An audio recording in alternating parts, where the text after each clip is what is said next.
வைராக்கியம் இருக்கும். இப்போவே சக்ஸஸ் ஆகிடுச்சு. ஒரு சாய்ராமுடைய இது பார்த்திங்கன்னா, அவங்க கணவர் மோசமான வார்த்தைகளை பேசக்கூடியவர்.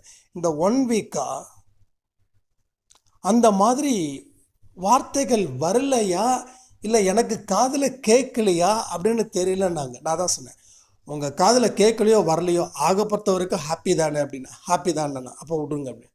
நமக்குள்ள ஒரு சந்தேகம், இன்றைக்கி அவர் பேச மாட்டார், பிரச்சனை இல்லை, நாளைக்கு பேசுவார் பாருங்க. நீங்கள் நாளைக்கு பேசுவார் பாருங்கன்னு நினச்சாவே நாளைக்கு நீங்கள் நினச்சதை விட பயங்கரமாக பேசுவார். அப்போ இன்றைக்கி பேசலையா, கடவுள்கிட்ட நன்றி சொல்லணும். கடவுளே நன்றி, சாயப்பாவே நன்றி, இன்றைக்கி பேசலை, உன் குழந்தை இன்றைக்கி பேசலை, நன்றி. அங்கே போய் ஆராய்ச்சி பண்ணக்கூடாது. அங்கே போய் ஏன் பேசலை, எதுக்கு பேசலை, இன்றைக்கி யாரும் ஒரு டென்ஷன் ஆக்கலை, அதனால் இவர் என்கிட்ட பேசலை.